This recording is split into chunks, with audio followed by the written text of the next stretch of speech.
auxiliares, con los auxiliares lo vamos a ver. ¿Ya? La parte práctica. Ahora aquí lo que nos interesa es la parte teórica. Y vamos a iniciar de una vez.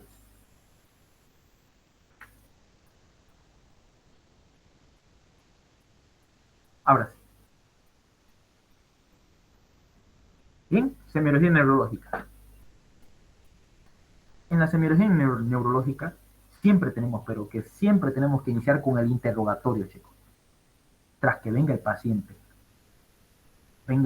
a la consulta, si es que puede hablar, pregúntenle al paciente. Si no puede hablar el paciente, pregúntenle a su familiar o a un conocido o a alguno que estuvo ahí en el acto, en el accidente que tuvo el paciente. Eso se llama el interrogatorio, chicos. Preguntar cómo, cuándo, dónde y por qué.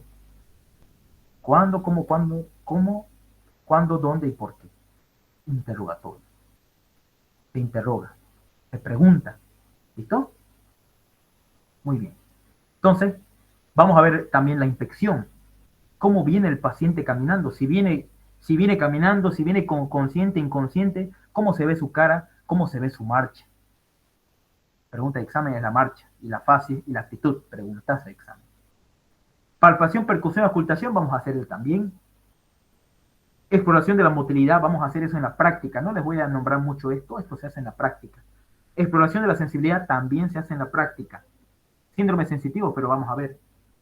La voz del lenguaje ya hemos visto y vamos a terminar de ver síndrome extrapiramidal, síndrome cerebeloso, síndrome vestibular y vamos a ver también la parte de TEC, traumatismo encefalocraneal. Si se escucha entrecortado, me avisan ya, chicos. Bien. Interrogatorio. La afiliación y los antecedentes individuales. Chicos, entonces ya saben, lo primero para la semiología, como médicos, tras que viene el paciente, tenemos que hacer el interrogatorio. Tenemos que ver la afiliación y los antecedentes que tiene el paciente, por ejemplo, su edad. Si el paciente es infante o escolar, probablemente su dolor de cabeza o su alteración del estado de conciencia va a ser por algún proceso viral, más frecuente viral, séptico, por una meningitis bacteriana, puede ser también en la edad joven, cuando es infante o niño. Si le duele la cabeza un adolescente o un joven, puede ser por migraña más que todo. O una epilepsia que se haya desarrollado también, síndrome epiléptico. Si es un adulto y que tiene dolor de cabeza y que tiene ya un adulto mayor de la tercera edad, podemos pensar en esclerosis múltiple, que es una enfermedad desminimizante, esclerosis múltiple. Podemos pensar también en aneurismas a nivel del cerebro, tumores cerebrales. Entonces, todo de acuerdo a la edad, chicos. Si es un paciente adulto, vamos a pensar en estas enfermedades. Si es un paciente joven, vamos a pensar en migraña, epilepsia. Y si es un niño, pues frecuentemente son los procesos virales. La fiebre, ¿no? La fiebre que produce convulsión en los niños, en la edad, chicos. En el sexo, chicos, cuando es femenino, más frecuente que las mujeres tengan migraña. Y el tumor más frecuente que aparece en la mujer es el meningioma, junto con la esclerosis múltiple. Siempre en el masculino, en el paciente varón, puede más relacionarse con neurofibroma. Esto no es muy importante, solo es sospecha nomás, ¿ya? Hábitos de vida, esto es lo más importante que quiero que ustedes vean, cómo el paciente vive. Si el paciente es alcohólico, pregunta de examen, un alcohólico, chicos, ¿cuál es la deficiencia de vitamina que tiene un paciente alcohólico? ¿Cuál es la principal vitamina que tiene deficiencia y por ende tiene problemas neurológicos? ¿Cuál es la vitamina que le hace falta? La La vitamina B2. B1, B1 o tiamina. Muy bien, la principal B1. Obviamente que va a tener deficiencia B2, vitamina B2 también, pero la que le va a producir problemas neurológicos es la principalmente vitamina B1 y luego vitamina B2, B12. La vitamina B1 o tiamina es propia que se encarga de formar los nervios a nivel del cerebro. Se encarga de formar la inervación, la mielina a nivel del tronco encefálico y del cerebelo.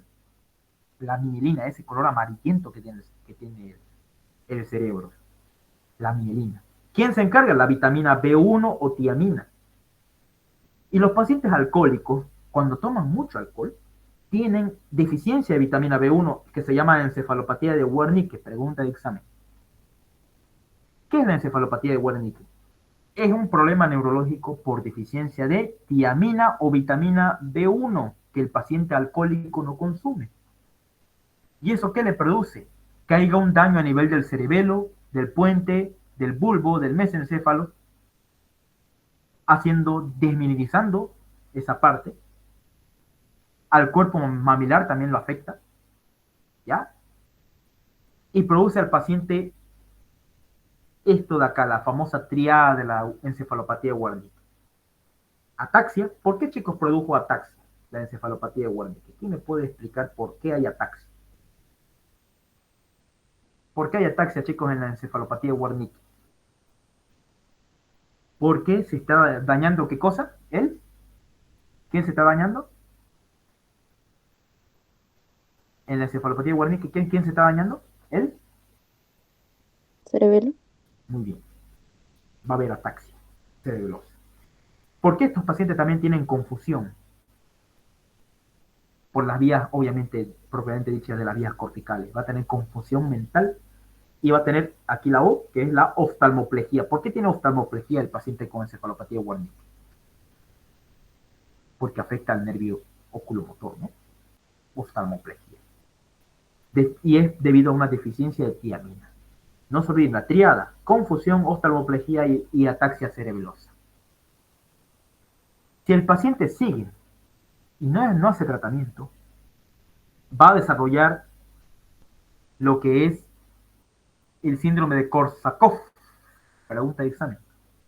El síndrome de Korsakoff se caracteriza por, aparte de dañar el cerebelo, el tronco encefálico, va a dañar el sistema límbico, que ustedes avanzaron en anatomía. El sistema límbico. Y eso se va, y cuando afecta al sistema límbico, el paciente va a tener amnesia, ya sea retrógrada, anterógrada y confabulación. Pregunta de examen. ¿Ya? Entonces, chicos, ¿cuál es la complicación de la encefalopatía de Wernicke si no se trata a tiempo? ¿Cuál es la complicación? El síndrome de Korsakoff. Muy bien. ¿Cuál es el tratamiento que le vamos a hacer ustedes como médicos, a este paciente con síndrome de encefalopatía de Wernicke?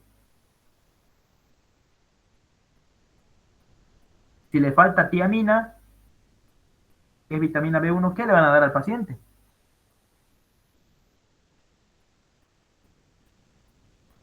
Vitamina B1, pues, chicos. Ese es el tratamiento. ¿Listo?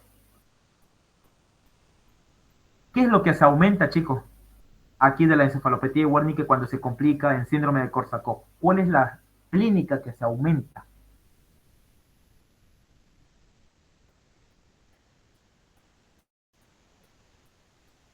¿Nadie? La amnesia. La amnesia, que es olvido, significa olvido, pérdida de la memoria. Puede ser retrógrada, antes de que suceda un evento, o puede ser anterógrada, después de que suceda un evento. ¿Y a qué se debe, chicos, la amnesia en el síndrome de Korsakoff? ¿A qué se debe? Al daño al sistema límbico. Muy bien, esa es la respuesta que siempre quiero. ¿Preguntas? ¿Dudas? ¿Preguntas, dudas? Bien. Entonces ya hemos visto, chicos, la afiliación. Vamos a ver ahora los antecedentes familiares. Es importante ver los antecedentes familiares, chicos. Por ahí el paciente, su mamá tenía Parkinson, tenía Alzheimer, tenía alguna deficiencia, alguna alteración neurodegenerativa. Eso tenemos que preguntar al paciente, sus familiares, qué enfermedad de base tiene. Y el comienzo de la evolución y de la enfermedad actual también es importante. Chicos, ¿qué es un diagnóstico anatómico, etiológico y neurológico. Pregunta de examen. ¿Qué significa diagnóstico anatómico, etiológico y neurológico? ¿Alguien alguna vez se ha puesto a pensar? Diagnóstico anatómico, chicos, es lo que se ve. Por ejemplo, ¿qué estudio es, chicos, esta imagen de acá? ¿Qué estudio es este? ¿Cómo se llama este estudio? ¿Es un corte coronal? Tomografía. ¿Quién dice que es tomografía? ¿Quién dice que es resonancia magnética? Esta es una resonancia magnética. Es un corte coronal. Donde yo observo aquí una tumoración blanquecina hiperintensa. Así se dice en resonancia magnética. Lesión blanquecina hiperintensa. Ese es el diagnóstico anatómico. La presencia de una tumoración a nivel del lóbulo frontal. Una tumoración a nivel del lóbulo frontal. Ese es el diagnóstico anatómico. Diagnóstico etiológico. ¿Cuál es la causa de que se forme este tumor de acá? Si yo lo veo aquí, miren, acá hay un signo que se llama la cola dural, el signo de la cola dural. Entonces, ese signo de la cola dural, más esta lesión redondita, más este edema que hay perilesional o peritumoral, ya me hace dar con el diagnóstico de un meningioma. Ese es el diagnóstico etiológico. Un meningioma. Es el causante de esta lesión que vemos en la resonancia magnética. ¿Y cuál es el diagnóstico neurológico de esto? Es que el paciente va a tener hemiparesia, hemiplegia, del lado contralateral a la lesión, del lado izquierdo de su cuerpo. La lesión está en la derecha, pero el paciente va a tener la lesión a la izquierda. ¿Por qué, chicos, el paciente va a tener hemiplegia, hemiparesia en el lado izquierdo del cuerpo, pero no va a tener en el mismo lado de la lesión? ¿Por qué?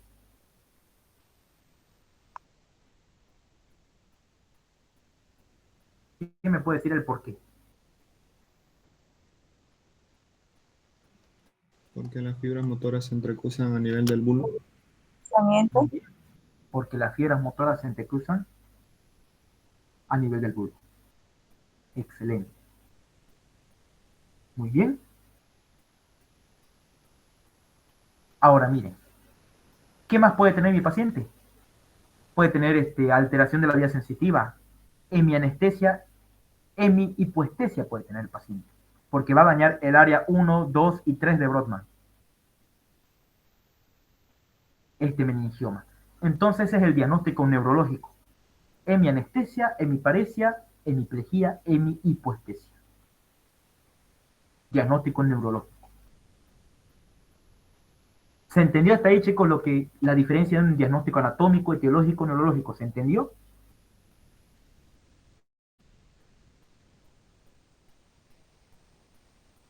¿Le entendieron o no lo entendieron?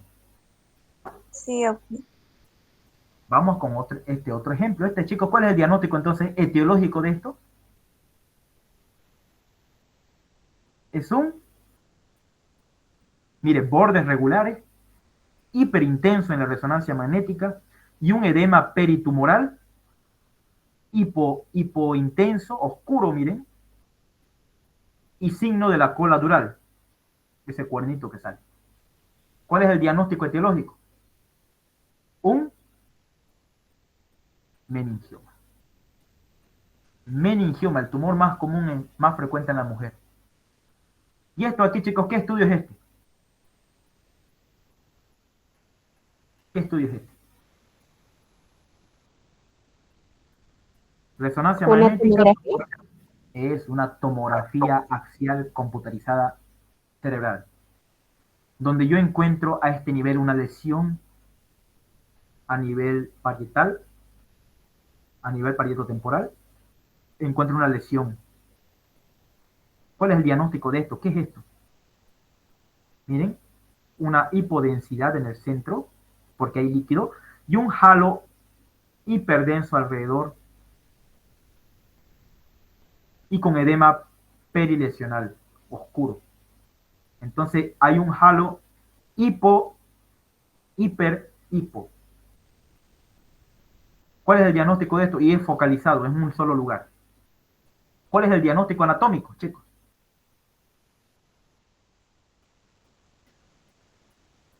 Es un absceso cerebral, porque tiene un halo interno que es hipodenso, un halo alrededor que es hiperdenso y alrededor también hipo. Absceso cerebral. Ese es el diagnóstico anatómico. ¿Cuál es el diagnóstico etiológico, chicos, de este absceso?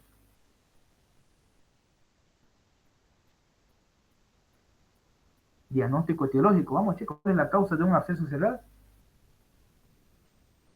Infecciones bacterianas. Bacteriana. Muy bien. Por Staphylococcus aureus más frecuente, ¿no? O por otros, de acuerdo a los antecedentes clínico-patológicos del paciente. ¿Y el diagnóstico neurológico cuál es, chicos? ¿Qué va a producir este absceso grandote, focalizado? ¿Qué va a producir? Una hemiplejía o hemiparesia. O hemiparesia si es leve y si es grave, hemiplejía. ¿Al mismo lado de la lesión o contralateral a la lesión, chicos? La hemiplejía, hemiparesia. ¿Al mismo lado o contralateral? Contralateral.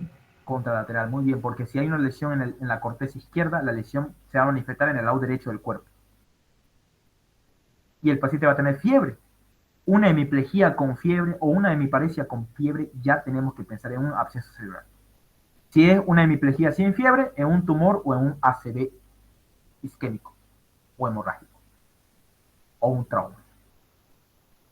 Sencillo, chicos, ¿cuál es la diferencia del diagnóstico anatómico, etiológico, neurológico? ¿Alguna pregunta? ¿Alguna pregunta? Sí, yo, Auxi, ¿eso diagnóstico anatómico, etiológico, en qué parte? ¿Antecedentes familiares van o en comienzo de la evolución? Comienzo de la evolución de la enfermedad actual. Ya esa era mi duda. Estaba confundida. Muy bien. Muy bien, chicos. ¿Alguna pregunta? Esto tienen que saber ustedes en semiología. Esta es semiología pura, teórica. Anatómico, etiológico, neurológico. Esto lo van a aprender una vez aquí, en la universidad. Nadie más les va a explicar así bien. Bien claro. En neurología. Esto lo van a aprender esta vez. Y nunca se van a olvidar, chicos. Anatómico, etiológico y neurológico. Podemos poner más casos, pero no hay tiempo. Tumor cerebral, chicos. Los tumores cerebrales, los meningiomas, los astrocitomas, son de comienzo lento, chicos, y progresan lentamente a un síndrome de hipertensión intracraneal. Lentamente produce síntomas. Sin embargo, la enfermedad de Eine-Marie, chicos, la poliomielitis, una de sus complicaciones crónicas es la enfermedad de Eine-Marie, producida por la poliomielitis, el virus de la poliomielitis, que destruye la parte de las asas de la mielina, produciéndome una paraplegia fácil. ¿Qué significa paraplegia? ¿Qué es paraplegia? Parálisis de los miembros inferiores. ¿De ambos o de uno? De ambos. Muy bien. Y dice flácida. ¿Por qué dice flácida? Paraplegia flácida, porque ahí también es espástica. Espástica es cuando se mueve, se contrae ambas piernas, pero están paralizadas. Y flácida es cuando ya no se mueve nada. No puede ni caminar el paciente, así como como esta foto. Esta es la triada de la enfermedad de Eine-Marie, chicos. Pregunta de examen de semio. Paraplegia flácida, arreflexia profunda, porque no tiene reflejos el paciente, porque hay una flacidez, parálisis de los miembros. Hipotonía. Los músculos se hacen atrofiados. Miren cómo están sus músculos de arriba, comparado con los de abajo, están más atrofiados los de abajo, de este paciente. Demencia vascular, chicos, vamos a ver que hay dos tipos de demencia vascular.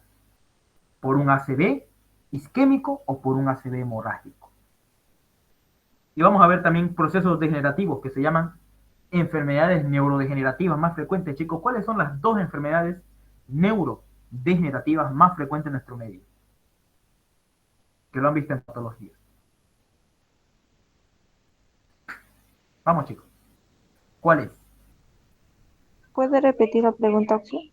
¿Cuáles son los dos procesos neurodegenerativos que tenemos en nuestro medio?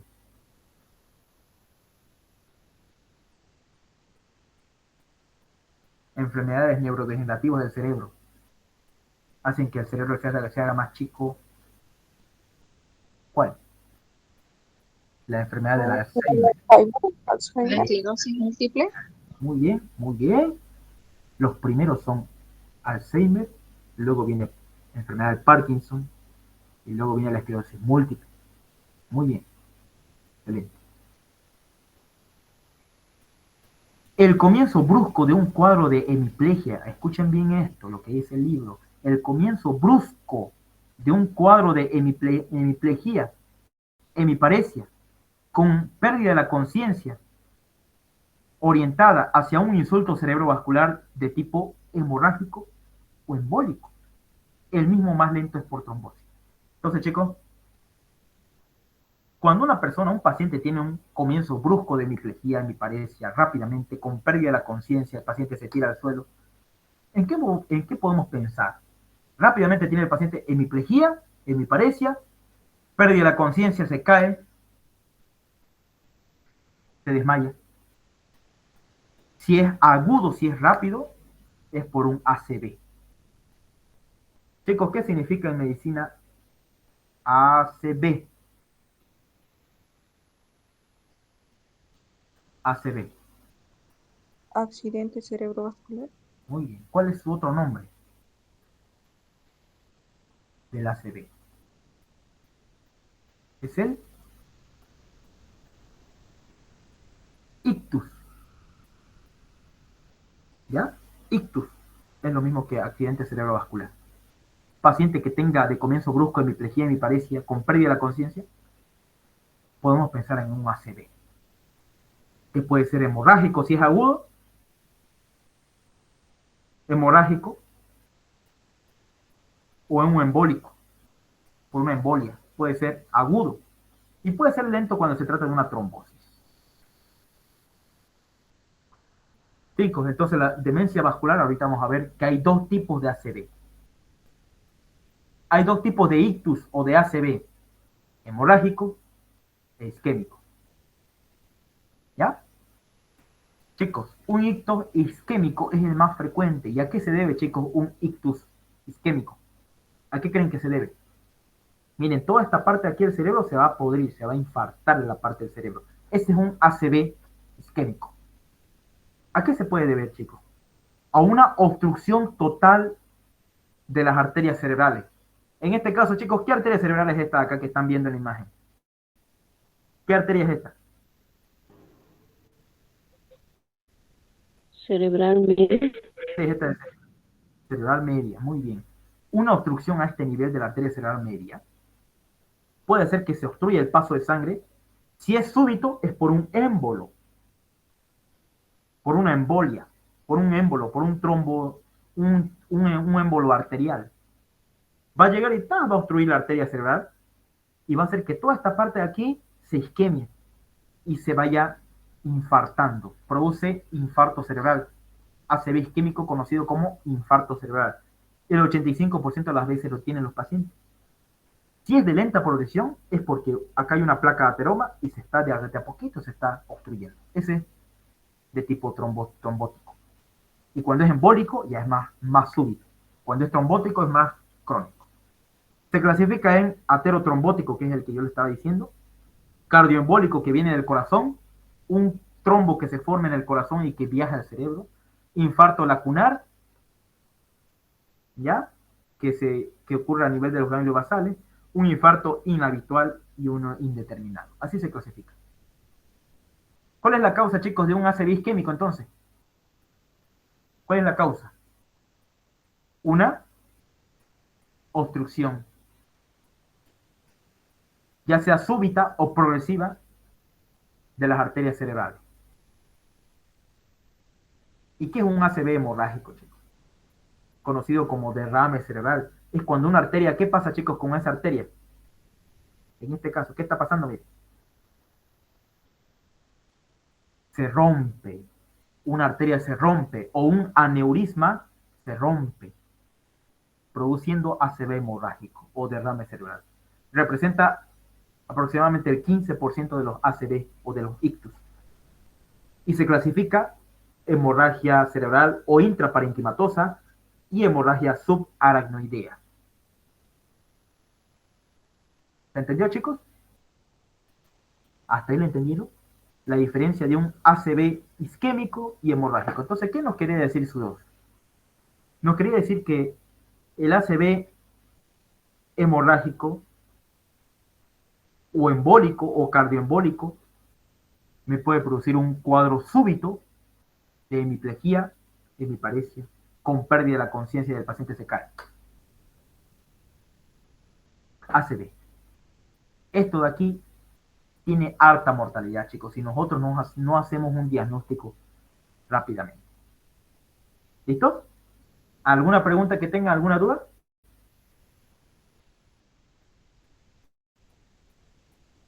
¿Alguna pregunta?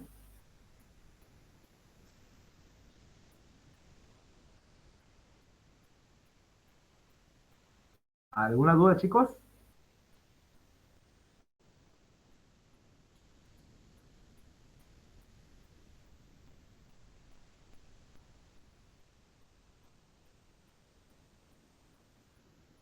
¿Alguna pregunta, chicos? ¿No hay? No, Auxi. Muy bien. Dudas que tengan, no se olviden. Si algo no se entendió, yo lo vuelvo a repetir. Entonces ya está todo claro acá. Miren, lo mismo, miren. ACV isquémico o hemorrágico, lo mismo. Isquémico puede ser infarto o puede ser transitorio también el isquémico, puede ser transitorio. ¿Listo? Aquí hay lesión permanente y aquí no hay lesión permanente. Oclusión. Y aquí miren, la clínica es una cefalea de inicio agudo, una cefalea con rigidez de cuello. Esto si quieren saquen una fotito, muy bonito. Cuando es la diferencia de un ACV hemorrágico de tipo intraparenquimatoso y un subaranoideo. Cuando es hemorragia subaranoidea es la que más duele, la cefalea más dura, más dolorosa de su vida. Más rigidez de cuello, más pérdida de conciencia. Más común es por trauma. Traumatismo encéfalo-craneal, chicos. Y cuando es hemorrágico intracerebral, el dolor de cefalea es agudo focalizado en una sola parte del cerebro, de una sola parte del cerebro. La primera causa es hipertensión arterial sistémica. Sangrado a nivel de los ganglios basales. Si quieren, pueden sacarle fotito. Está muy bonito ese resumen para residencia. Ahora vamos a lo que nos interesa. Hemos visto la enfermedad actual. Ahora vamos a ver la semiología, los signos y síntomas en la anamnesis neurológica. Vamos a ver el dolor, chicos. Esta prueba, este signo del ACG, lo vamos a ver en práctica. Pregunta de examen, chicos. El signo del ACG, que está acá, se encarga para el diagnóstico de neuralgia por el nervio ciático. ¿Ya?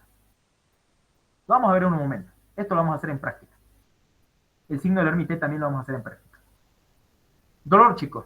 Entonces, el paciente, ¿a qué viene a consulta de neurología? Viene por dolor. Y ese dolor puede ser agudo, que es rápido. Puede ser un dolor retardado. ¿Ya? O puede ser una doble respuesta que se llama la doble respuesta de Lewis. Y eso nos clasifica que puede ser un dolor a nivel radicular, funicular, medular y talámico. Chicos, ¿cuándo un dolor es funicular? Cuando el paciente dice que tiene un dolor funicular, no va a decir en sí, tengo un dolor funicular, ¿no? ¿Qué significa, chicos, funicular? O funiculalgia. ¿Qué significa?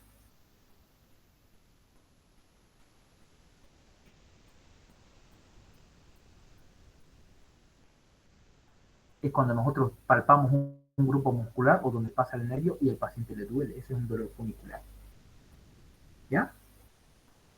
Un dolor Y una radicular, ¿qué es un dolor radicular, chicos? ¿Quién me puede decir qué es un dolor radicular? Es un dolor por una compresión de las raíces nerviosas que salen de la médula espinal. Ese es un dolor radicular. Un dolor que sale a nivel, por una compresión de las raíces nerviosas que salen de la médula espinal. Ese es un dolor radicular. Y es frecuente. ¿Cuál es, chicos, el dolor radicular que ustedes conocen, que ustedes han visto?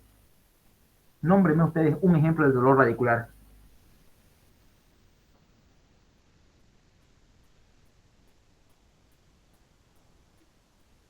En hernia discal, puede ser. En hernia discal, muy bien, excelente. Muy bien. Por eso se hace la maniobra del ACG, o el signo del ACG, que es cuando nosotros levantamos la pierna de una manera recta y al paciente le duele. Refiere dolor a nivel glúteo y a nivel femoral posterior. Ahí le va a doler al paciente. Y a nivel de la columna, signo de ACG. Y un dolor medular, chicos. ¿Cuándo es un dolor medular?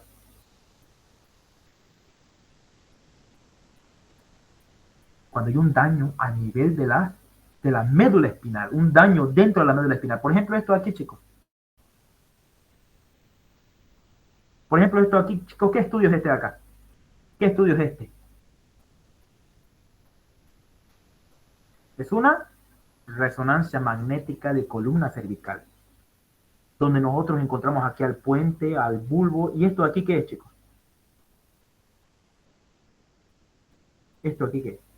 La médula espinal. ¿Y esto blanquito qué es? Que rodea la médula. Líquido cefalorraquídeo. Y estos son los cuerpos vertebrales y estas son los discos intervertebrales. ¿Qué le llama la atención a esta médula espinal, chicos? Que acá hay unas lesiones hiperintensas, blanquecinas. Si ustedes ven eso en una resonancia magnética, va a producir a mi paciente un dolor. ¿Cómo se llama ese dolor, chicos? Medular. Dolor medular. Entonces,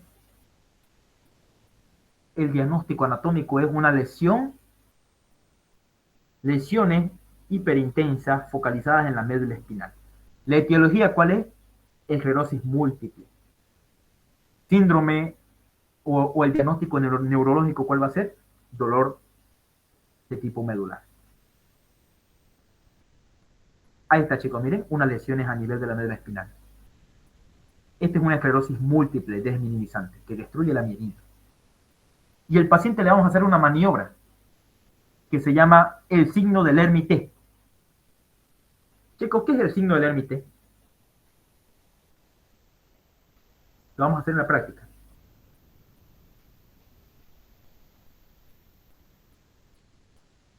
Cuando al paciente le decimos que flexione la cabeza y el paciente tiene estas lesiones en la resonancia magnética, estas lesiones tienen esclerosis múltiple, le decimos al paciente que flexione el cuello y al ratingo él va a sentir como una descarga eléctrica que viene desde arriba hacia abajo, hacia sus hombros, hacia su espalda, y al paciente le va a doler. Signo del Hermite positivo y se debe a un dolor medular causado por la esclerosis múltiple o por cualquier otra causa que dañe la columna o la médula espinal a nivel cervical. Signo del Hermite, pregunta examen. ¿A qué se debe, chicos, el signo del Hermite? A una esclerosis múltiple. Muy bien. ¿Y qué es el dolor talámico? Dolor talámico, ¿a qué se refiere, chicos? Dolor talámico. Es cuando hay una lesión, mire, esta es una resonancia magnética, a este nivel del tálamo hay una lesión, mire, hiperintensa, que lesiona el tálamo. Un infarto talámico que lesiona el tálamo. Y ustedes saben que el tálamo es un gran órgano que se encarga de recibir sensaciones sensitivas. Entonces, cuando se daña el tálamo, en el lado izquierdo, en este caso en el lado izquierdo, el paciente va a tener síntomas en el lado derecho. Va a tener un intenso dolor y una intensa hipersensibilidad por un daño a nivel talámico. Daño talámico, entonces, ¿cómo se llama? Va a haber un excesivo dolor, porque no se olviden que el tálamo se encarga de recibir señales de dolor. Y al dañarse el tálamo, va a hacer que los dolores sean mucho más intensos. Y eso se llama el síndrome de Dejerine-Roussy. ¿Listo? ¿Alguna pregunta? ¿Alguna duda? Si pueden, ustedes pueden buscar qué es el síndrome de Dejerine-Roussy. Pueden buscar. Auxiliar una pregunta, y en un paciente con esclerosis múltiple, igual puede sentir, o sea, cuando hay desminimización en, en la cabeza, el dolor va a Sí, ser también más hay. fuerte, ¿no? ¿Sí? Y además va a tener pérdida de visión, puede tener amaurosis, puede tener, porque no se olviden que cuando está a nivel del cerebro puede afectar las vías del lenguaje, incluso puede afectar las vías visuales y las vías sensitivas. Entonces, mucho depende de un paciente con esclerosis múltiple, depende de dónde esté la lesión. Más frecuente es aquí a nivel de la médula espinal, produciéndome dolores de tipo medulares. Con el signo del Hermite positivo. Si quieren buscar más de esclerosis múltiple, los invito a que bien busquen esta enfermedad. En internet hay bastante información de esclerosis múltiple. Depende del lugar de la lesión. ¿Listo? Por eso siempre hay que hacer lo mejor para el diagnóstico de una esclerosis múltiple. ¿Cuál es, chicos? ¿Qué hay que pedir? Como médicos, una Resonancia magnética. resonancia magnética nuclear.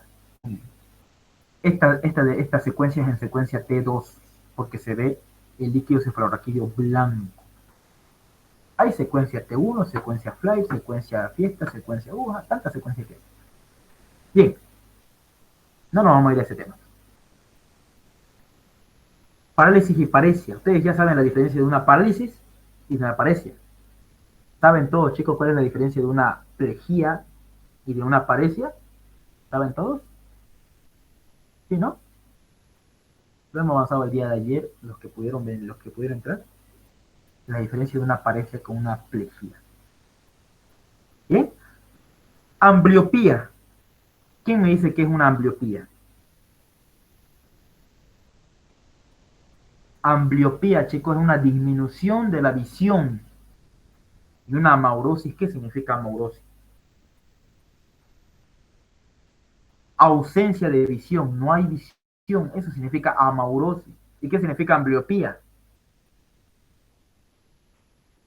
¿Qué era ambliopía? Disminución de la Agudeza visual. ambliopía es disminución de la visión. ¿Y qué es amaurosis?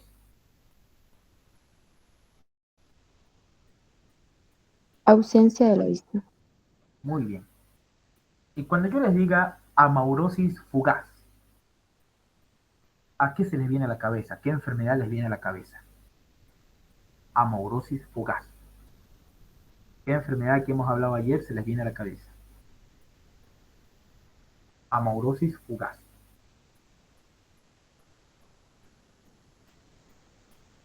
¿Nadie? ¿Nadie se acuerda? Por una obstrucción parcial a nivel de la arteria carótida interna. Amaurosis fugaz.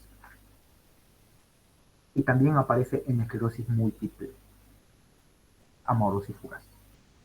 ¿Qué significa amaurosis fugaz? Es que esa pérdida de visión total solamente duró un tiempo, unos 10 minutos, y a los 10 minutos se recuperó la visión. Ese es amaurosis fugaz. Pueden buscar causas de amaurosis fugaz, chicos, para su aprendizaje más complejo. Más complejo.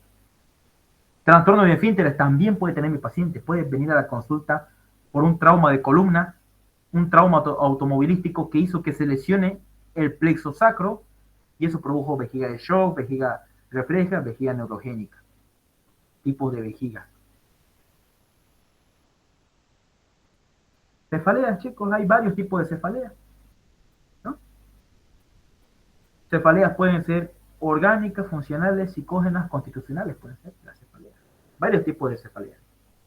Orgánicas por un proceso tumoral, funcional ya sea pues, durante pacientes con factores hereditarios, con migraña. Migraña es la principal causa de cefaleas funcionales, cefaleas constitucionales, entre otros tipos de cefaleas.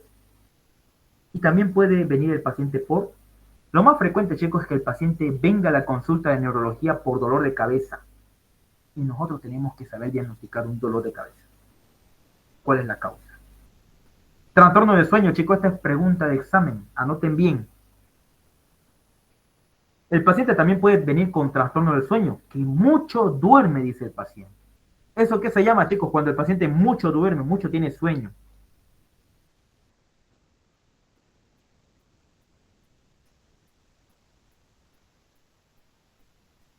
Hipersomnia.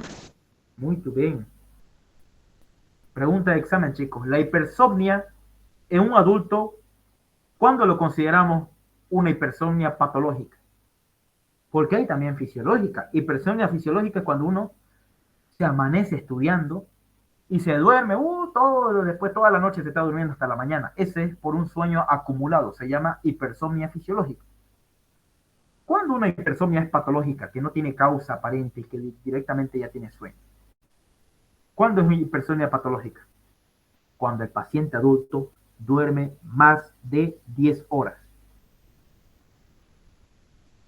Y anteriormente no se haya cansado ni se haya desvelado. Esa es hipersomnia, chicos. Es patológica cuando el paciente no tiene antecedentes de haberse cansado o de haberse acumulado el sueño y que duerme más de 10 horas. Hipersomnia patológica. Y en los niños, cuando duerme más de 12 horas. Pregunta de examen. ¿A qué se puede deber una hipersomnia, chicos?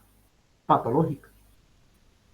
A infecciones, ¿ya? Como la enfermedad del sueño, trypanosomiasis africana, ¿no? Enfermedad del sueño, a más que todo a infecciones, chicos. ¿Qué más? A ver, ¿por qué puede ser causada una hipersomnia? Lesiones en el céfalo, un ACV isquémico, hemorrágico, un hipotiroidismo, por ejemplo, puede producir hipersomnia, chicos. Pacientes con hipotiroidismo, con enfermedad de Addison, pacientes con sobrepeso, con síndrome de Pickwick. Eso también es pregunta de examen, chicos. Síndrome de Pickwick. Pickwick. Pueden investigar. Pregunta de examen. Puede ser por una cardiopatía congénita. Muy bien.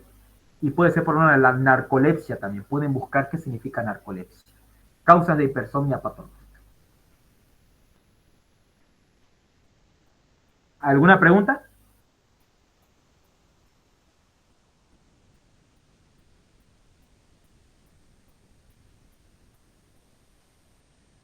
Muy bien. Pueden buscar narcolepsia como causa de hipersomnia. ¿Cuándo, chicos? ¿Cuándo decimos que la hipersomnia es patológica? Necesitamos dos condiciones.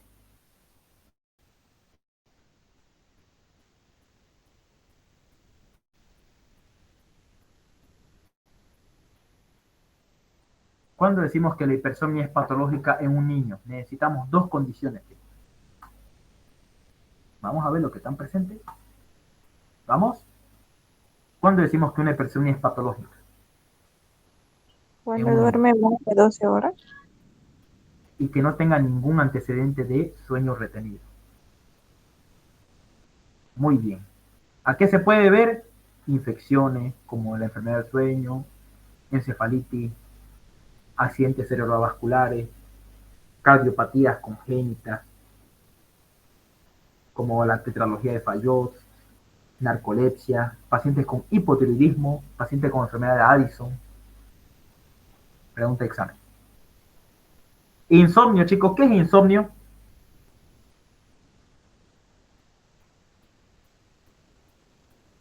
Cuando no puede dormir muchas horas. Bien. Disminución involuntaria de las horas de sueño. Pregunta de examen, eso es insomnio. Puede ser este insomnio predormicial sueño entrecortado o postdormicional. Pregunta de examen.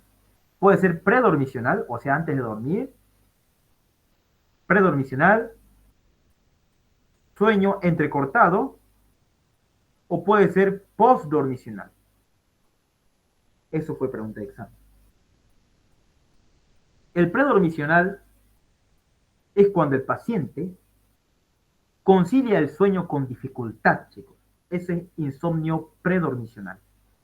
Concilia el sueño pero con dificultad. Puede dormir pero con dificultad.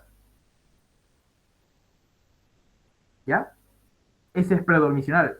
O sea, sí duerme pero con dificultad. Ese es insomnio predormicional. Una vez dormido ya no se despierta durante toda la noche. La predormicional. El sueño entrecortado es cuando de la nada por unas pesadillas, no sé, el paciente se despertó con un sobresalto, se despierta varias veces de la noche por pesadillas. Ese es insomnio o sueño entrecortado, cuando el paciente tiene pesadillas y no puede dormir, duerme un rato y se vuelve a despertar con un salto. Eso es insomnio entrecortado. ¿Y qué es la postdormicional, chicos? Es el despertar precoz y es el más frecuente. Uno de los más frecuentes. Es el despertar precoz. Es la postdormicional. Frecuente en los ancianos. ¿Listo? ¿Alguna pregunta?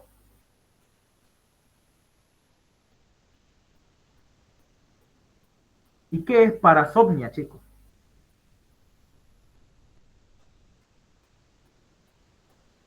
Son trastornos menores de sueño. Son trastornos menores del sueño. ¿Ya?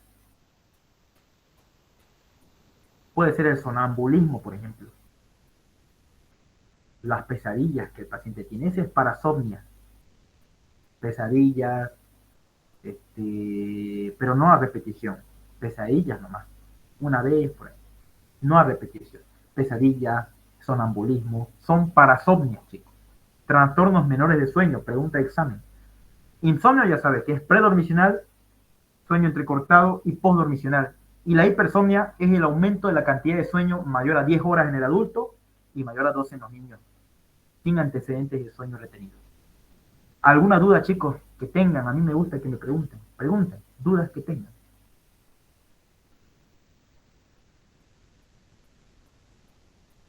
¿Facilingo? ¿Que venga ese examen?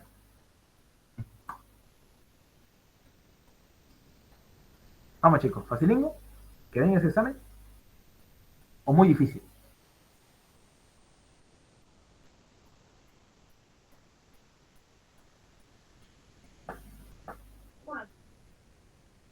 ¿Alguna pregunta? ¿O todo está clarísimo, más claro que el agua? Está claro. Todo claro, Auxi.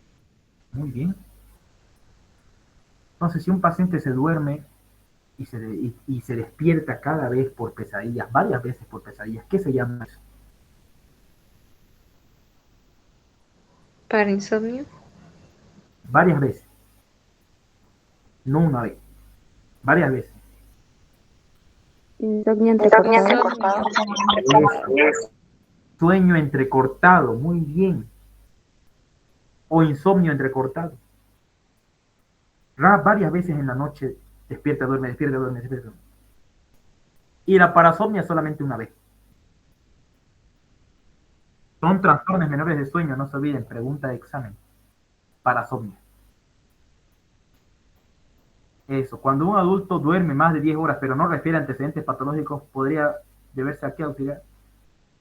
Un adulto mayor, a ver, cuando el adulto duerme más de 10 horas ya, pero no refiere a antecedentes patológicos, puede ser eso, chicos, hipersomnia. Hipersomnia, si no refiere ningún antecedente patológico, ni que se haya dormido, ni que tenga sueño retenido, hipersomnia puede ser.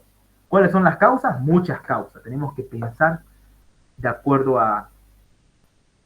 Puede ser incluso anemia, chicos. ¿Ya? Por si acaso. Claro que un anémico no te va a decir tengo anemia. O es más frecuente eso, hipersomnia es más frecuente en los, ¿cómo se llama? En pacientes, por ejemplo, en los niños, por ejemplo, es normal que, pero en un paciente adulto que tenga hipersomnia, mucho sueño, puede ser porque haya tenido cansancio excesivo, o puede ser por un proceso patológico. Ahora sí, ¿te aclaré tu duda? ¿Qué dice? ¿Qué dice? A ver, no veo. Muy bien, Fran Luis. Muy bien. Pero puede ser anemia. Una de las causas también de eso es anemia, chicos. Peor si son adultos mayores. Bien. Vamos la inspección, chicos. Esto es pregunta de examen. Ya hemos visto cuáles son los interrogantes por el cual el paciente, los motivos por el cual el paciente viene a la consulta médica. Por dormir mucho, por un dolor radicular, ya hemos visto todo lo que viene el paciente, por una vejiga neurogénica, frecuentemente es por un trauma a nivel de la columna, un accidente automovilístico. Entonces, vamos a ver la inspección, cómo viene el paciente. Si es un niño y al paciente le cuesta al paciente está echado, tiene una rigidez de nuca, todo eso se llama síndrome meningio, chicos. ¿Cómo se llama esta posición que tiene el paciente? ¿Cómo se llama esta posición que tiene el paciente? Gatillo de fusil. ¿Y a qué se debe esa posición en gatillo de fusil? A ver, ¿quién me dice?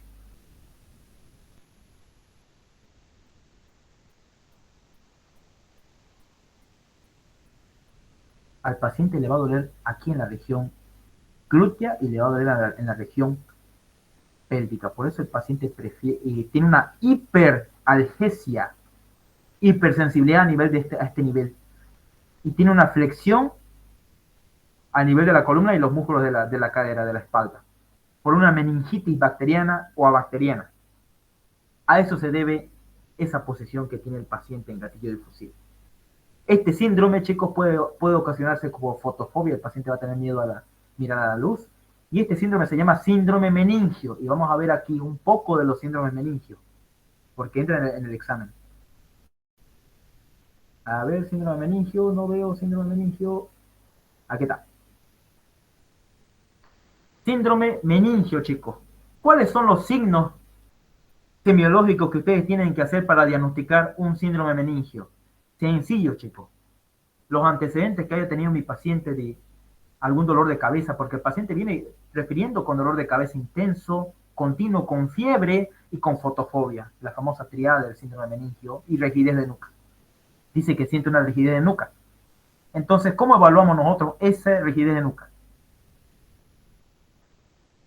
Ustedes van a ver que el paciente va a estar rígido en su columna y lo pueden levantar así, como en esta misma posición que ven. En esa misma posición se puede levantar porque tiene una nuca, unos músculos a nivel de la columna cervical están contraídos. Es la idea de la nuca. Y se puede levantar en un solo bloque. El síndrome meningio entonces se caracteriza por qué, chicos. ¿Cuál es la triada de la meningitis? ¿Quién se acuerda? La triada de la meningitis. ¿Cuál es, chicos? Rigidez de nuca, cefalea y fiebre. Cefalea y Fiebre. cefalea y fiebre. La triada famosa de la meningitis.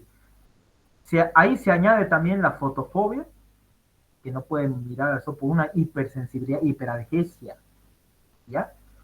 Por una meningitis puede ser bacteriana o no bacteriana. Hay rigidez de nuca. Signo de Kerning. ¿Qué significa el signo de Kerning? Que yo cuando lo estoy estirando el pie de una manera así horizontal, lo estoy estirando, el paciente de manera refleja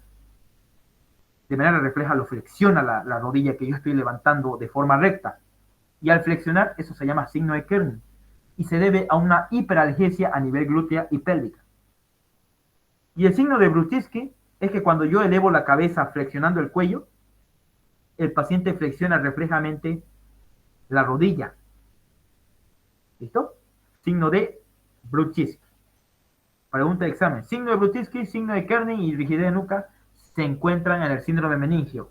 Además que se añade fotofobia, fiebre, cefalea. Pregunta de examen.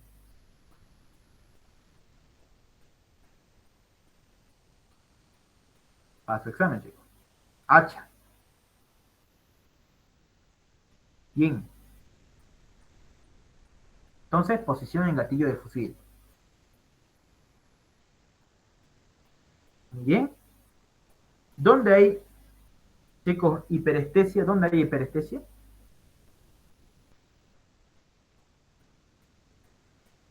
En estos pacientes con meningitis. ¿Dónde hay dolor? ¿Dónde les duele? ¿Dónde les incomoda? A nivel pélvico, a nivel glúteo. ¿Listo? A nivel del pubis y del isquio. Por eso tienen esta posición en gatillo de fusil. Impresión, puede haber una posición contando monedas, como en contando monedas. Actitud parkinsoniana. Puede haber actitud cerebelosa, vestibular, esto lo vamos a ver más adelante. Tabética, lo vamos a ver igual más adelante. La fase, chicos, esta es pregunta de examen. Fase pseudobulbar. Y es provocada por una obstrucción a nivel del tronco basilar, o una de sus ramas, ¿no? Fases inexpresiva, crisis de llanto y risa espasmódico. Signo fase pseudobulbar. Fase parkinsoniana, chicos. Hipomimia, ¿qué significa hipomimia? Una cara inexpresiva. Pestañas poco visibles, con poca pestaña. Mira, ahí no tiene ni pestañas, creo. Y la saliva que sale por la comisura labial, con la comisura bucal. Fase parkinsoniana. La cara, una cara inexpresiva. Pregunta de examen. Fase parkinsoniana. Y la fase coreica, chicos, donde el paciente frecuentemente va a estar sacando la lengua y metiendo la lengua hacia afuera, con movimientos de succión. Esa es la fase coreica. ¿Listo? Fase tabética. En estos pacientes tienen en la fase en la cara parálisis de los músculos del nervio, del músculo motor ocular común, del nervio motor ocular común, signo de Leydin, de Bergen y la pupila de Angel Robertson.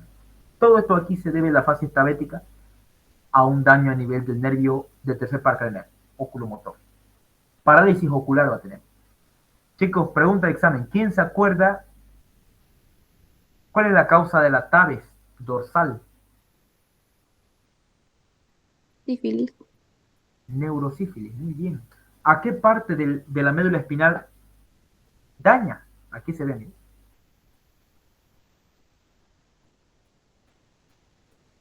A nivel dorsal, a nivel de las astas dorsales de la médula espinal, astas posteriores. Daña la neurosífilis. Por eso tiene fase tabética, porque puede llegar incluso hasta el mesencéfalo, dañando la tabes dorsal por neurosífilis. Por eso tiene parálisis del tercer par. Parálisis facial, chicos. Esto igual es pregunta de examen, lo vamos a ver en la práctica. Y me van a estudiar, los que están ahorita en sala, cuál es la diferencia clínica entre una parálisis facial periférica y central. Características clínicas de una parálisis facial periférica y central. Por ejemplo, esta parálisis de aquí, de esta cara, aquí está la cara del paciente que está paralizada y aquí está normal. Y cuando el paciente cierra los ojos aquí voluntariamente, aquí la comisura labial sigue caída y el paciente vuelca los ojos. Se llama el signo de Bell. Miren cómo se ve la esclerótica. Y eso se debe a una hiperfunción del músculo recto superior. Facies o parálisis facial periférica y central. Eso me van a buscar. ¿Listo?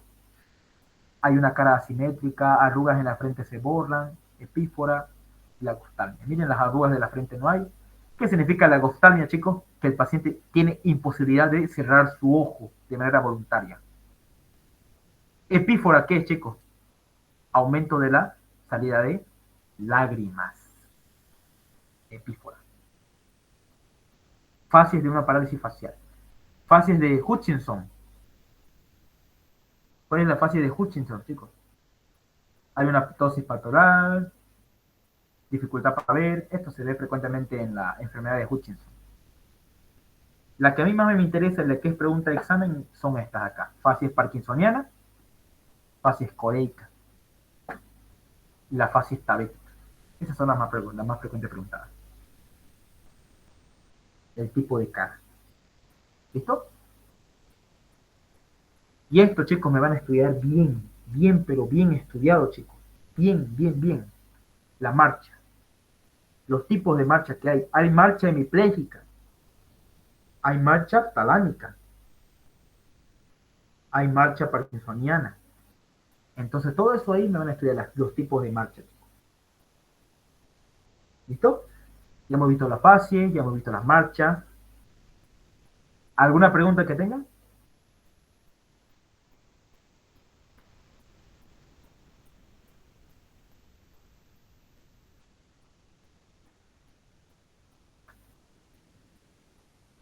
Aquí me faltó poner más tipos de marcha, chicos. Hay tipos de marcha. Todo esto de acá es pregunta de examen.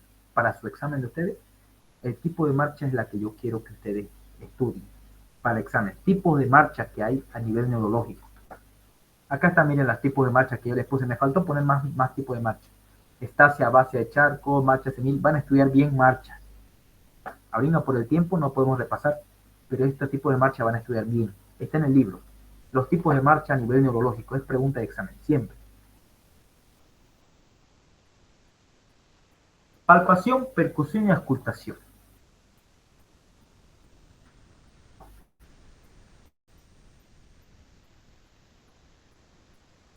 La palpación, la percusión y la auscultación. La alteración de la sensibilidad visceral y profunda de la tabla dorsal, chicos. Ustedes saben que la neurosífilis ataca a nivel dorsal. Entonces, esa lesión a nivel del asta posterior de la médula espinal va a evitar de que se transmitan estímulos sensitivos, porque ustedes saben que la parte posterior disminuye cuando es la parte posterior, normalmente se transmite estímulo sensitivo. Como está dañado por la tabla dorsal, puede ver lo que es la conocida indolencia del tendón de Aquiles. Cuando nosotros lo apretamos, no le va a doler al paciente. Eso se llama signo de Abadi, pregunta de examen. ¿Qué es el signo de Peter? Indolencia en el testículo. El paciente en el testículo que está dañado, en la vía del testículo que está dañado, va a haber el signo de Peter. Ausencia de dolor en el testículo cuando se le aprieta. Y la compresión medular tumoral puede observarse dolor a la presión y percusión en una o varias apófisis espinosas. Se llama signo de Ley. Cuando hay una compresión medular, una lesión o un trauma a nivel de la médula, de los cuerpos vertebrales que van a estar obstruyendo o lesionando la médula espinal. Por un tumor perimedular, puede comprimir a la médula espinal, produciendo el famoso signo de Ley. Pregunta de examen. ¿Ya? Pero cuando la lesión, chicos, es a nivel de L2, L3, L4 o L5, va a producir el síndrome de la cola de caballo, que se llama parestesia en silla de montar. Pregunta de examen. Parestesia en silla de montar. Lo vamos a ver eso más adelante. Síndrome de la cola de caballo. Eso también entra. Entonces, chicos, ¿cómo se llama cuando nosotros palpamos y percutimos el tendón de Aquiles y al paciente no le duele? Ambos tendones de Aquiles, tanto izquierdo y derecho, no le duele al paciente al palpar. ¿Cómo se llama ese signo?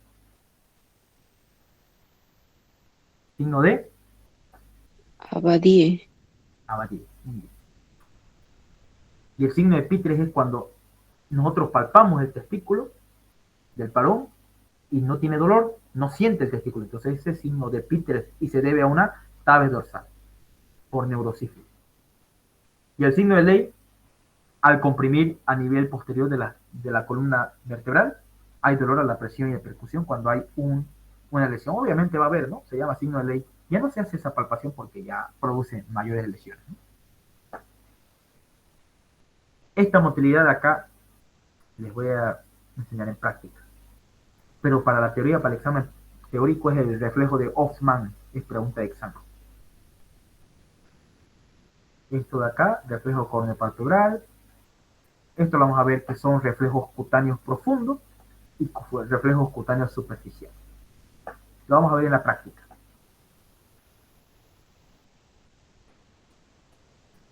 Ahora, miren esto lo que se va a venir ahora. Este es un poco larguito. Exploración de la sensibilidad, chicos.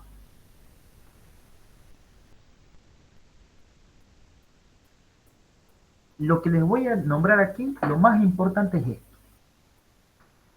Saber la terminología médica. ¿Qué significa hipoalgesia, analgesia e hiperalgesia? ¿Qué significa eso? ¿Qué significa hipocriestesia, acriestesia? ¿Qué significa eso? Hipoestesia, anestesia, hiperestesia, anestesia táctil, batiestesia, todo eso, ¿qué significa? Barognosia, estos términos importantes. Pero el que a mí más me interesa de ustedes que aprendan es esto de acá. No está. No hay esto. La estereognosia, chicos. ¿Qué es la estereognosia? Tenemos varios otros tipos de sensibilidad, pero tenemos una sensibilidad que se llama estereognosia. ¿Qué es la estereognosia, chicos?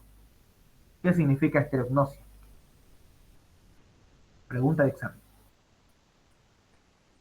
Reconocer los objetos con los ojos cerrados y palpándolos. Yo digo que esto de aquí es un marcador que yo estoy ahorita agarrando porque tiene forma de marcador y se destapa, ¿no? Esa capacidad que yo tengo para reconocer objetos con solamente la palpación y cerrando los ojos, ¿qué se llama eso? ¿Qué se llama eso, chicos?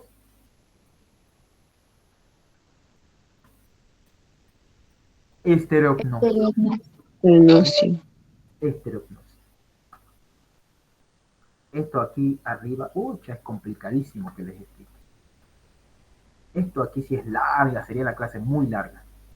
Se llaman síndrome o lesión o trauma raquimedular, se llama el título. Pero es un poco complejo avanzarlo porque tenemos que hacer repaso de esto. Así que no lo voy a avanzar aquí. Tal vez en otra clase, porque es largo. Tengo ahí varias diapositivas para mostrarles, pero mejor es largo. Tiene que haber conocimientos de, obviamente, de los tractos a este nivel, cuáles tractos van para arriba o para abajo. Lo que les voy a mostrar en el examen es traumatismo encefalocraneal, o TEC. Chicos, un traumatismo encefalocraneal, un trauma. ¿Cuál es la causa más frecuente de un TEC, chicos? Hablemos de TEC. ¿Cuál es la causa más frecuente de TEC?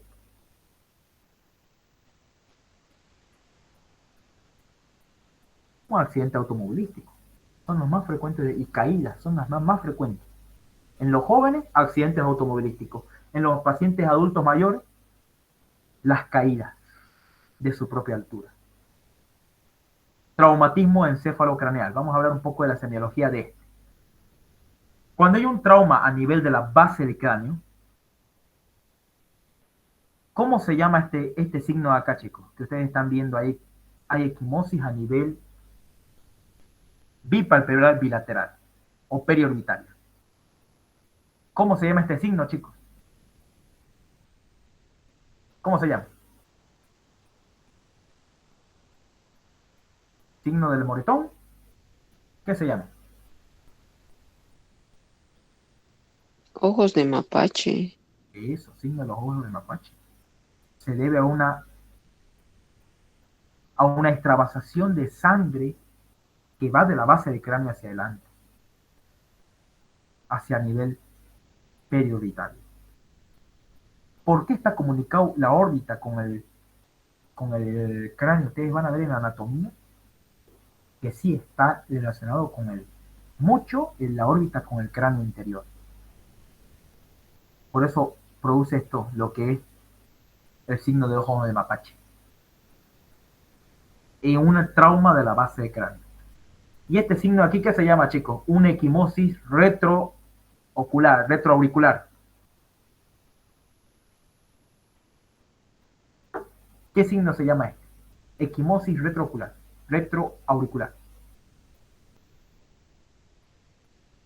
Signo de battle, o signo de batalla.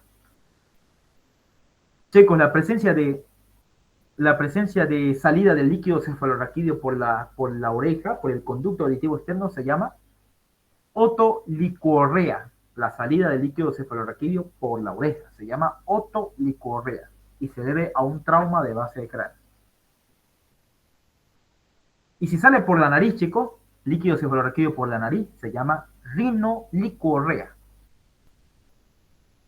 Y si sale sangre por la nariz, digo por el oído, se llama otorragia. O puede tener un hemotímpano cuando le hacemos la exploración otorrinolaringológica. Y puede haber parálisis del sexto y del séptimo y del octavo par cranial. ¿Por qué? Porque la base del cráneo hay un agujero a ese nivel, a nivel del peñasco del temporal, y puede lesionar esos dos nervios. Muy bien. Entonces, chicos, ¿cómo se denomina el término médico cuando sale el líquido cefalorraquídeo de la nariz? ¿Qué se le dice? Rinolicorrea. Muy bien, rinolicorrea. Otolicorrea, otorragia o hemotímpano. Todo eso son términos, son signos de fractura de base de cráneo. Ahora estos pacientes que vengan así se puede clasificar en 3 modos. Es un trauma leve, traumatismo encefalocraneal leve, moderado y severo. Lo que ustedes tienen que saber es que nosotros medimos esto de acuerdo a la escala de, ¿cómo se llama la escala para medir esto, chicos? Escala De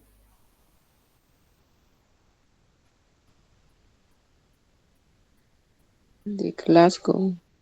muy bien, la escala de Glasgow te dice que si el trauma encefalocraneal es leve, moderado o severo. ¿Cómo? Si la escala de Glasgow te dice que es de 13 a 15 puntos, es leve. Si te dice que es de 9 a 12, es moderado. Y si es severo, menos de 8. Ahí dice 9. Menos de 8. Pregunta de examen. Aunque no lo crean. Listo, ya les repasé lo que tenía que repasarles para que ustedes den un buen examen. Esto aquí no creo que entre. Está muy verde que entre esto. Por eso no les voy a repasar. ¿Alguna pregunta? TEC leve, moderado, severo. Signos de TEC. Un trauma a nivel del cráneo.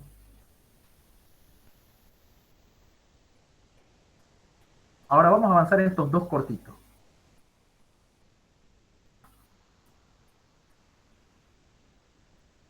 Antes ya de terminar la clase, vamos a avanzar en estos cortitos.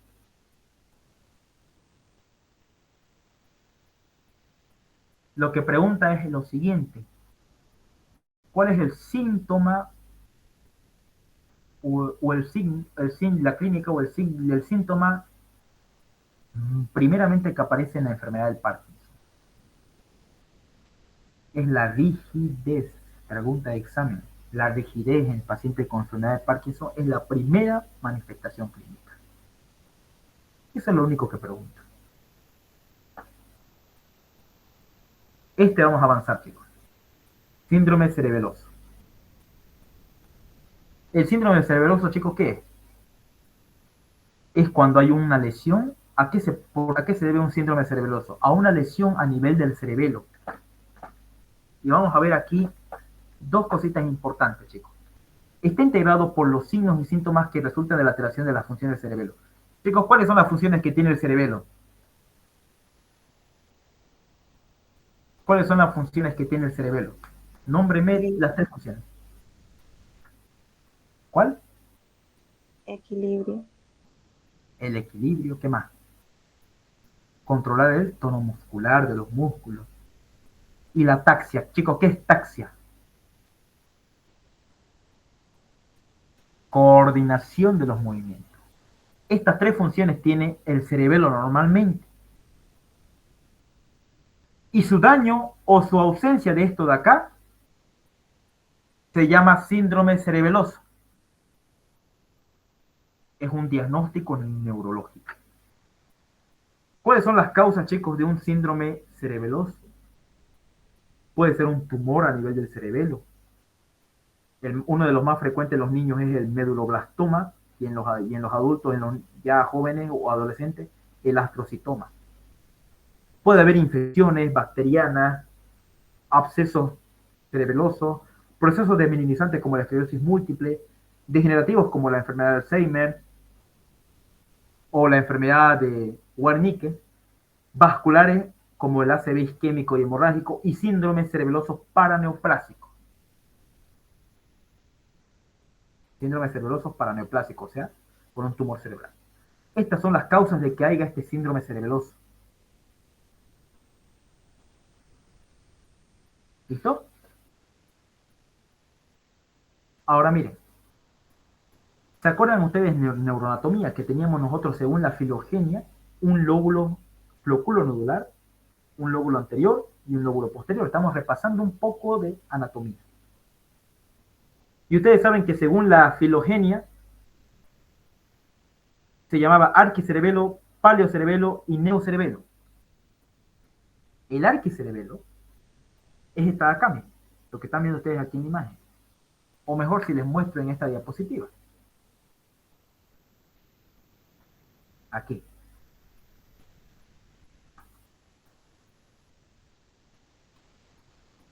Aquí está, el cerebelo. Está cargando. Hasta que cargue, háblenme con más calma. Aquí está. Ustedes se acuerdan que en neuroanatomía, ustedes veían que habían tres lóbulos y esos tres lóbulos se caracterizaban según su filogenia en tres. El lóbulo anterior se llamaba paleocerebelo, el lóbulo posterior neocerebelo y este de aquí, el flóculo nodular, arquicerebelo. Arqui, neo y paleo. Chicos, ¿cuál es la función del arquicerebelo? Veamos acá cuál es su función. El arquicerebelo o esa región anterior del cerebelo, su función es del equilibrio y los movimientos oculares conjugados. La función es el equilibrio del tronco, de mi cuello, de mi cabeza, del tórax y del abdomen y de la pelvis. Esa función tiene el arquicerebelo. El control del equilibrio, de que tenga una persona una buena postura. Del paleocerebelo, que está acá arriba, que está en rojo, su función es controlar el tono muscular, pero principalmente los miembros inferiores. Y el neocerebelo, coordinación de movimientos secuenciales, principalmente de los miembros superiores y de las extremidades inferiores. Eso recordando neuroanatomía. Entonces, chicos, cualquiera de estas causas de acá puede producir una lesión en cualquiera de estos lóbulos de acá. Esto según la filogenia. Y eso se llama síndrome berniano. O puede ser síndrome hemisférico. Síndrome berniano, chicos, es cuando afecta a la vermis del cerebro, produciendo atonía, ataxia estática, cinética, con poca dismetría de los miembros. Atonía porque su función del cerebelo, ¿cuál era? La hipertonía, pero en este caso ya no va a haber tono muscular. Ataxia estática y cinética. Por ejemplo, chicos, esto de aquí, esta es una prueba que le hacemos al paciente que camine hacia adelante y miren cómo se desbalancea. Que camina hacia adelante y miren cómo se desbalancea. Así como que se quiere caer porque su tronco no está suficientemente estable. Miren, se va para adelante, el tronco se va para... Eso se llama ataxia de tronco. Mire el paciente cómo su tronco se mueve. Mire. Se mueve su tronco. Sus pies están bien, pero su tronco se mueve. Eso se llama marcha de ebrio o ataxia de tronco. Y eso se debe a una lesión a nivel del vérnix del cerebelo, a nivel del lóbulo, el arquicerebelo y principalmente del arquicerebelo. Muy bien. Entonces, chicos, ¿cómo se llama este tipo de ataxia? ¿O cómo se llama esta marcha aquí? Están viendo ahí en el paciente. ¿Cómo se llama esa marcha? Marcha de Ebrio. marcha de ebrio. Muy bien. Y se debe a una ataxia a nivel del tronco. Se llama síndrome berniano. Si ustedes ven eso, más hipotonía, más ataxia estática con poca dismetría de los miembros, ya es síndrome de Bernian. Ataxia de tronco. Nosotros le hacemos la prueba de Romberg y sale negativo. Se balancea y separa las piernas según su base de sustentación y no aumenta al cerrar los ojos. Ahorita vamos a ver, chicos, qué es la maniobra de Romberg. Esta, por ejemplo, que están viendo aquí en la imagen, es la maniobra de Romberg. Miren, el paciente paradito, firme, juntando los pies y cerrando los ojos. Primero abriendo los ojos y luego cerrando los ojos. Esa es la maniobra de Romberg. Aquí la paciente no tiene nada. Está firme, está tranquila, no tiene ninguna enfermedad. Pero ¿qué pasa cuando nosotros le hacemos a este paciente con síndrome berniano? El paciente se balancea. Aunque esté estático así, igual se sigue balanceando, aunque abra o cierre los ojos, aumentando su base de sustentación. Eso se llama Romberg negativo. Cuando no, el paciente, para que el Romberg sea positivo, el paciente tiene que cerrar los ojos y recién iniciar su ataxia. En este caso, aunque esté cerrado sus ojos, igual puede presentar, o abierto, igual puede presentar la ataxia. Entonces, signo de Romberg negativo. Esto lo vamos a ver en la práctica. Es práctica esto. Ataxia dinámica o cinética. Se le pone al paciente que haga marcha, ¿no? Como hemos visto acá. El mejor método es, chicos, la ataxia, una marcha cinética, que el paciente se mueva. Y así vamos a ver cómo hay una ataxia del tronco, atonía y con poca dismetría de los miembros. Y cuando hay un daño a nivel del hemisferio, y ya no del vermis, cuando hay un daño a nivel de los hemisferios cerebelosos, existe una gran alteración o una atáxica de los miembros inferiores y de los miembros superiores. O sea, que afecta ya no al tronco, sino a los miembros superiores e inferiores. Hipermetría y movilidad de los miembros a un lado con poca alteración tónica. Esto también lo vamos a ver en la práctica. ¿Ya? Pero lo que yo quiero que ustedes sepan es que al haber una lesión a nivel del cerebelo, por ejemplo en esta resonancia magnética, se ve una lesión a nivel del cerebelo por un tumor. Y eso va a producir hipotonía, hipermetría, asinergia, disdiadococinesia, temblor fino, discronometría y braditeresinesia. Estas pruebas de acá lo vamos a hacer en la práctica. Si a alguien les explico, no se va a entender muy bien. Pero se trata de coordinar los movimientos, ya sea juntando ambos, la prueba de dedo índice nariz, o índice índice, o talón rodilla, como está viendo acá el paciente. Tiene que poner su talón a la rodilla, y si lo hace más para arriba, entonces ya es positivo, ¿no? Esto lo vamos a ver en la práctica. Ahí está una lesión, una tomografía, acá, y una resonancia magnética de cerebelo, cómo se ven las lesiones a nivel de cerebelo para producir un síndrome cerebeloso. Y vértigo, chicos. Nunca se olviden esto. La diferencia de un vértigo. ¿Qué significa, chicos, vértigo en medicina? ¿Qué significa vértigo? Mareo. Eso, mareo. Puede ser central o puede ser periférico. Cuando es periférico, daña. Cuando el paciente tiene mareo, el daño está, y es periférico, el daño está en el nervio, en el vestíbulo. Y cuando es central, el daño está en los núcleos vestibulares o en la corteza cerebral. Estas son sus diferencias. ¿Listo? Vértigo central, vértigo periférico. Y para evaluar uno del otro necesitamos hacer una maniobra que se llama maniobra de Romberg y la maniobra de la marcha de Babinski. Esas dos pruebas para ver si el vértigo es central o periférico. Miren, por ejemplo, en esta maniobra de Romberg le decimos al paciente al inicio, está abriendo su ojo normal, pero cuando cierra su ojo, el paciente ya se quiere caer hacia el lado de la lesión. Entonces el paciente tiene un signo de Romberg positivo, donde el daño está a nivel del vestíbulo. Esto lo vamos a ver. Este es un vértigo periférico, lo vamos a ver en la práctica. Y cuando hay una antero-retropulsión, esto ya es un signo de Romberg central, le llamo, porque el paciente va a tener el daño a nivel central, a nivel del cerebro, y va a haber una antero-retropulsión. Sin embargo, cuando es periférico, hay una lateralización hacia el lado afectado, se quiere caer hacia el lado afectado. Ahí está, ¿no? La prueba. ¿Cómo se llama, chicos, esta maniobra que está haciendo el paciente? De Ronenberg. Signo de Romberg. Romberg. Y se hace primero cuando el paciente está abriendo los ojos o cuando cierra los ojos. Cuando abre los ojos, tranquilo está, pero cuando empieza a cerrarlos, recién se quiere desbalancear hacia el lado lesionado. ¿Qué vértigo, chicos, tiene? ¿Central o periférico? Periférico. Periférico. Y si fuera central, el paciente se caería hacia adelante y hacia atrás. Antero-retropulsión.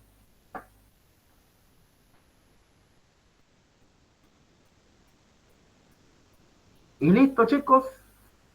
Vámonos a las preguntas de semiología. No se puede agrandar más que... ¿qué tal? Bien, chicos. Vamos a ver. A ver. Acá está. Está desordenado. Miren, paciente de 22 años, con cuadro clínico de 1 hora de evolución, caracterizado por sufrir un accidente de tránsito. ¿Cuál es la escala de Glasgow de este paciente? ¿Cuál es, chicos? Y tiene pupilas isocóricas. ¿Tiene diagnóstico de qué? TEC leve, moderado, grave o ninguno. Está desordenado. Moderado. ¿Por qué moderado? ¿De cuánto a cuánto es el moderado? De 9 a 12. El grave es menos de 8 y el leve es entre 13 y 15.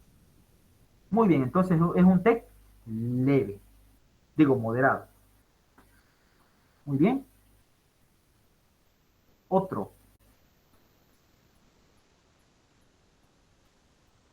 Paciente de 50 años ingresa a la emergencia transferido de Montero con el diagnóstico de TEC grave. El grado que tiene el paciente, que tenía el paciente a 15-15, ¿dice? No, este es inciso A. Paciente de 50 años ingresa a emergencia transferido de Montero con el diagnóstico de TEC grave. ¿Cuánto sería su Glasgow si es de TEC grave, chicos? 8, 15. Eso, 8 de 15. Moderado. Muy bien, H. Está desordenadito nomás.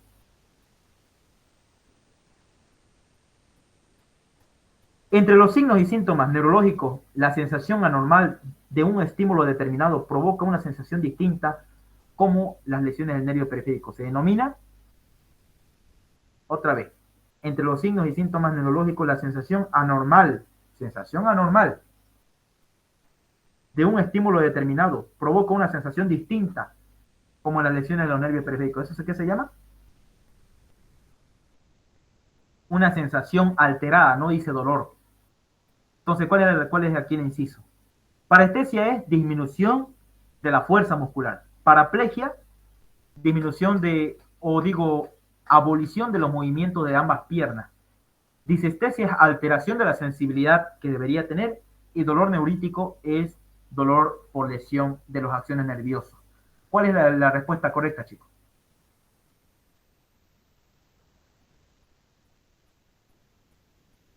Sensación anormal, dice. De un estímulo que debería provocar y tiene una sensación distinta. ¿Cuál es la respuesta? La disminución del movimiento, la parálisis del movimiento, la alteración de las sensaciones o el dolor neurítico por una lesión de la mielina de los nervios. Inciso B. Sería disestesia, ¿no? Ese es el inciso correcto. Disestesia es la alteración de las sensaciones que deberían sentirse de una manera, se sienten de otra manera. Disestesia. Y el dolor neurítico se debe a un dolor por una lesión de los axones nerviosos de la mielina. Listo. 5. Las facies del paciente muestran movimiento de un lado de cara. Muescas, virajes, proyección de lengua, movimientos de succión. Al mismo tiempo de extremidades y tronco. ¿Cuál es la facie característica? ¿Parkinsoniana, parálisis facial o facies coreica?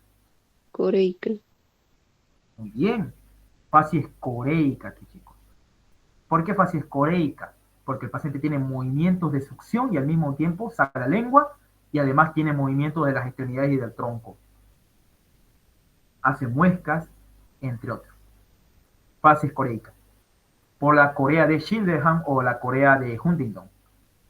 Y la facies parkinsoniana daría una cara inexpresiva.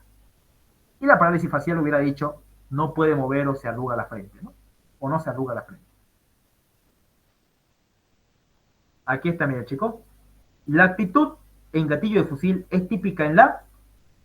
¿Cuál, chicos? Sencillo. Meningitis. Meningitis. Meningitis. El síndrome meningio, ¿usted qué encontraría? Inciso A, rigidez de nuca. Inciso B, signo de Kearney, Brutinsky, todas las anteriores o ninguna de las anteriores. Todas las anteriores. Muy bien, como hemos visto acá, ¿no? Nuca, Kearney, Brutinsky. Lo vamos a hacer en la práctica. Todo esto lo vamos a hacer en la práctica. Todas las anteriores. Sí. La respuesta es todas las anteriores. El aumento de un sueño se denomina... Era de rellenar esa pregunta. El aumento de la cantidad de sueño se denomina hipersomnia. Es un estado de... No, eso está un poco desordenado, ¿no? Pero la respuesta correcta era hipersomnia. Chicos, paciente con reflejo de tendón rotuliano con extensión de la pierna sobre el muslo corresponde a lesión a nivel de... Paciente con reflejo del tendón rotuliano, extensión de la pierna sobre el muslo. Aquí la respuesta era entre L5 y S1. Ya me acuerdo. Porque el tendón rotuliano, según los dermatomas, está inervado por ese L5 y S1. La exanteria y la alexandria.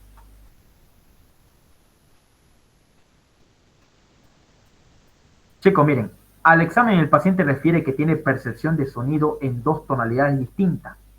A esto se llama paracusia, diploacusia, hiperacusia, paracusia del lugar. ¿Cuál es la respuesta, chicos? Sencillingo está, chicos.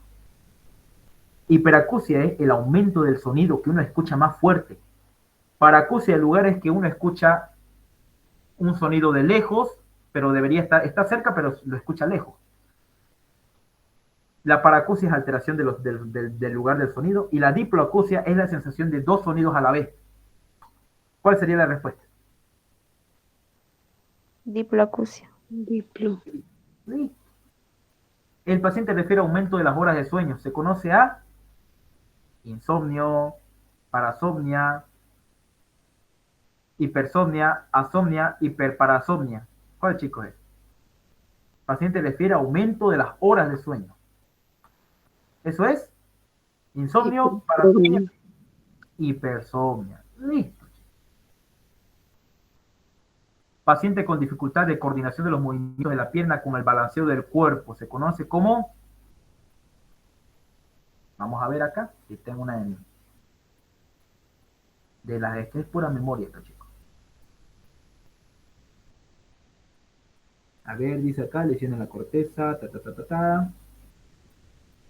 dificultad del paciente de poder, motilidad secundaria, el paciente sostiene dificultad para que estuviera en el suelo.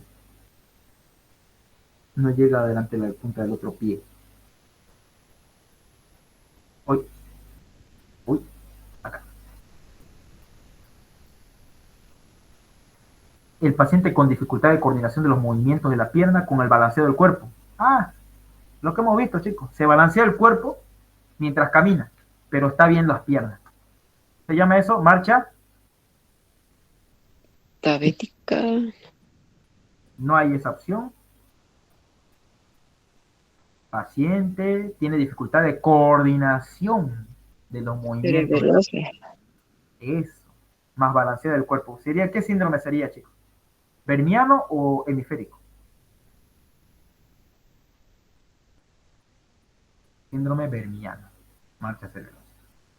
Paciente con descenso de la pelvis del lado de la pierna que avanza, que se encuentra en... O sea, descenso de la pelvis mientras avanza. La pelvis se va descendiendo mientras camina. Se llama marcha en Trendelenburg. Eso van a estudiar los tipos de marcha, chicos. Les encargo.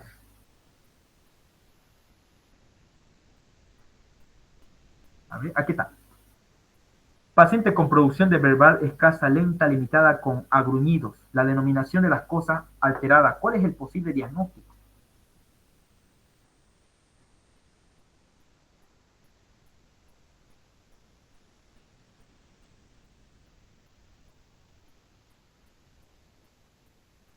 Afasia de Broca. Muy bien, a ver, vamos a chequear ahorita.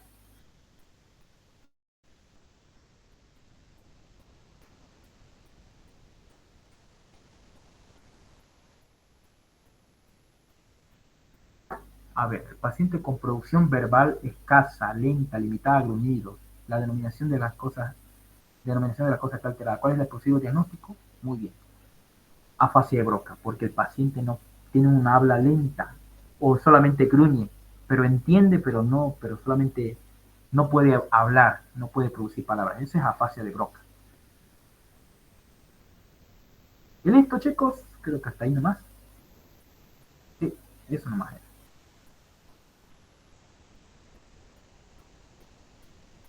Movimientos de tiempo determinado. Mira, esto es la fase del paciente que muestra movimientos de un lado de la cara, un lado.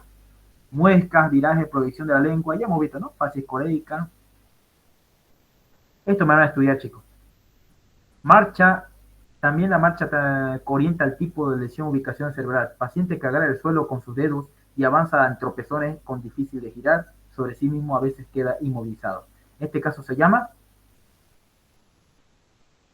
¿cuál sería? Según mis apuntecitos acá, sería ¿cómo se llama? La marcha de Gerstmann-Stiger. Hay esa opción acá. Agarrar el suelo con sus... a ver, no está, parece que no hay esa opción. Creo que era ninguna de respuestas. Pero mira aquí dice, marcha orientada en tipo de ubicación, agarrar el suelo, el paciente agarra los dedos como una garra, avanza en tropezones con difícil de girar. Aquí está, miren, este sería, sostiene con pie con dificultad, la imposibilidad de marcha, parece como si estuviera enclavado en el suelo y puede flotando sin poder avanzar. Apraxia de la marcha de Gerstmann y de Stiger se llama. ¿Ya? Apraxia de la marcha de... Aquí está, no, es la apraxia de la marcha de Brun. Respuesta con lesiones de la corteza cerebral, ocasiona a los pacientes que agarran el suelo con los dedos avanzando en tropezones. Esa es la respuesta, la palabra clave, avanzando en tropezones, marcha de la ataxia y la marcha de Brun. Apraxia de la marcha de Brun. Esa es la respuesta correcta. Y listo, chicos. Y esto, para que nunca se olviden, porque siempre entra en el examen.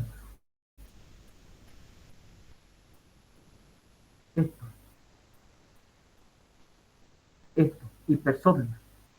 Nunca se olviden eso. La hipersomnia. Nunca se olviden su concepto, que es insomnio, que es parasomnia. ¿Y qué es parasomnia, chicos? ¿Qué es parasomnia? Si les preguntan en el examen. Parasomnia. ¿Qué es parasomnia?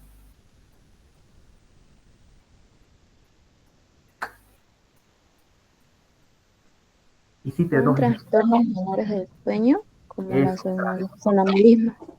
muy bien, como el sonambulismo y las pesadillas. Ese es parasomnia, chicos. Y listo. Gracias por tu atención y participación en esta clase. Que Dios siempre me los cuide, me los guarde y me los bendiga. Y le siga dándole esas ganas de estudiar y de aprender. Yo sé que esto es teoría. Ya en la práctica, Dios mediante, con sus auxiliares lo van a hacer. Bien a profundo. Y así, Dios mediante, y con su voluntad de ustedes van a ser excelentes médicos. Con la capacidad de diagnosticar por medio de la semiología y siempre con los métodos complementarios de elección que están viendo ustedes acá de pantalla. ¿No? Solo así van a poder salvar vidas. Solo así. ¿Listo, chicos? ¿Alguna pregunta que tengan? ¿Alguna duda que tengan? ¿Algo que no se haya entendido? ¿Algo que está complejo? Yo sé que fue larga la clase. Yo sé que varios se han cansado. Pero así es el estudio, chicos. Si se han cansado, no lo han entendido la clase está grabada. Lo pueden volver a ver la clase grabada. O pueden ir leyendo de su libro. Y estudien marchas. Ya es mi recomendación que les doy. y lo estudien más, y si quieren comprender más, con neuroanatomía más, un repasito. ¿Listo? ¿Alguna pregunta que tengan? La clase grabada la voy a enviar, ya María me la va a enviar, yo creo hoy o mañana, a más tardar me la va a enviar y ya yo les envío. ¿Listo? Muy bien, chicos. ¿Alguna pregunta, alguna duda que no se haya quedado en claro?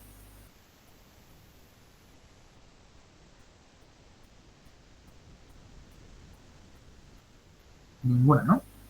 Bien, chicos, ahorita me voy a poner a cenar. Más bien compré cena. Así que tengan buenas noches y que descansen, chicos. Nos vemos para la próxima. A los del Gracias, E5, Auxi. Gracias, Auxi. listo. Los del E5 de senior nos vemos el día miércoles para la práctica de semiología para extrañar. ¿Listo? Muy bien. Nos vemos entonces para la próxima. Que tengan buenas noches. Descansen, chicos. Hasta luego, sí. Hasta luego, Rosy. Gracias, Auxi. Hasta luego, Vilén. Que tengan buenas noches. Vayan a descansar o vayan a estudiar. Si tienen ganas de estudiar, estudien.